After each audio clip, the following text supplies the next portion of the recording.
Hey guys, before we jump into today's video, I wanted to properly thank you guys directly for helping me reach 10,000 subscribers. Literally just 3 weeks ago I was saying just about the same thing and thanking you guys for helping me reach 1,000 subscribers. And the fact that we hit 10,000 so quickly after that is just still mind-boggling to me. And I hate to sound generic, but I really can't thank you guys enough for all the support that you guys have been showing me. It really is a pleasure for me to be able to put out content for you guys. And even now it's still crazy to think that people care about what I have to say or the projects that I have going on. Truthfully, you guys have done a lot for me, and to think that we got this far so quickly is insane to me. And hopefully in making these videos and continuing to do so, I can pay you guys back a little bit for that. If there's one thing I can promise you guys, it's that we've just gotten started. And thank you guys for not only tuning in, but even more so for caring to hear what I have to say, even if half the time I'm saying it way too fast. And with all that being said, let me stop keeping you guys from what you pressed on the video for. Sorry again for the delay, and hopefully you guys enjoy.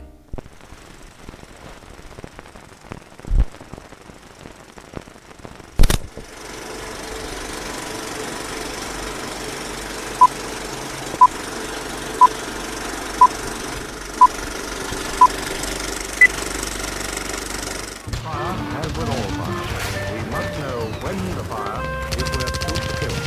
First then, let us prevent the rifle.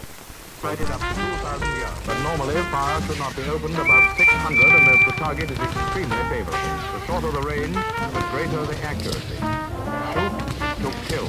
After what felt like an eternity, I was finally able to complete my World War II militarized Percy model. I was projecting to have Percy done a long time ago, but due to the mail being slow and actually getting me the parts, it ended up taking a lot longer than I originally thought. But nonetheless, I'm happy with how this model turned out, and even more so to call this project completed, at least for now. As you can probably tell, I decided to take a different approach with Percy. Admittedly, at first I was considering putting bullet holes in Percy just like I had done with Gordon and Thomas. But knowing the character of Percy, it's just hard to imagine him in that scenario or even in the front lines period. So instead I decided to weather and detail Percy, not much different than how he would look in the show, and instead would focus on a consist for Percy. At the moment, this consists of a Bachmann Great Western van that's been weathered, as well as a, well, beyond fucking troublesome truck that I would fit with an artillery cannon and detail with bullet holes. Ultimately, I would decide against putting bullet holes in Percy, but figured it was fitting to have it at least somewhere in the consist. Though I love the look of the overall consist while it's together, let's take a look at each individual part of it and see what I did to them, starting with Percy. I of course decided to fit Percy with a more fitting and proper face, and while at the moment I haven't done anything about his side step ladders, though I plan to in the future, I would add a little bit of red paint on his back lamp, as well as a lot of black weathering powder around his body. Being my only Percy model, I wanted it to be able to double as not only a World War II or militarized Percy, but also as just a dirty and put-upon looking one. And thankfully, I feel like I was able to achieve that well.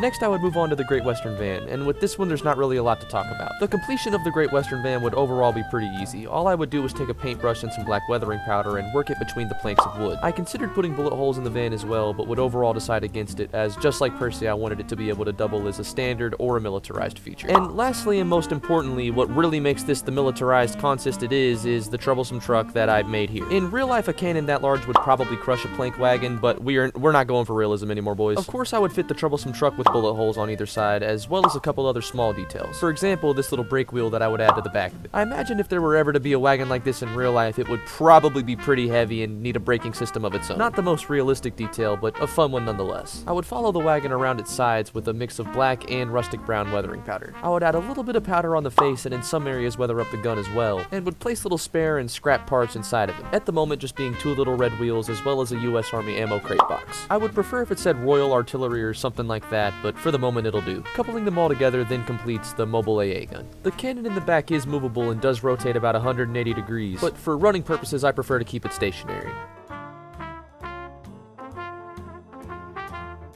My Percy model is significantly different in comparison to my Thomas and Gordon model, and that was done for a reason. As I stated, it's hard to imagine Percy in a warlike scenario just being the young and kind engine that he is. However, one of the sad realities of World War II is that people who were too young to be fighting were often called upon to. So, in a way, it still does work out, but with that being said, I didn't want him to be on the front lines where Thomas and Gordon would be. I imagine that Percy stays behind the front lines and uses this consist to function like a mobile AA gun, focusing instead on taking out enemy aircraft and shelling the enemy from a distance rather than actually being on the front lines itself, keeping Percy safe while also giving him the chance to contribute. While Percy himself isn't directly militarized like that of Thomas and Gordon, I still wanted to give Percy a role in the militarized armada that I've been creating, and thankfully I was able to do that without putting Percy directly in danger, but also was able to do something new and unique in doing so. Just like my other World War II customs, it may not be the most realistic, but it damn sure is intimidating. Percy was one of my favorite characters growing up, so it was definitely fun being able to put him in this aesthetic, but in other ways a challenge seeing as his character didn't seem to fit into the role. However, militarizing using his consist instead of him directly, I personally think helped him fit into the situation a bit more properly.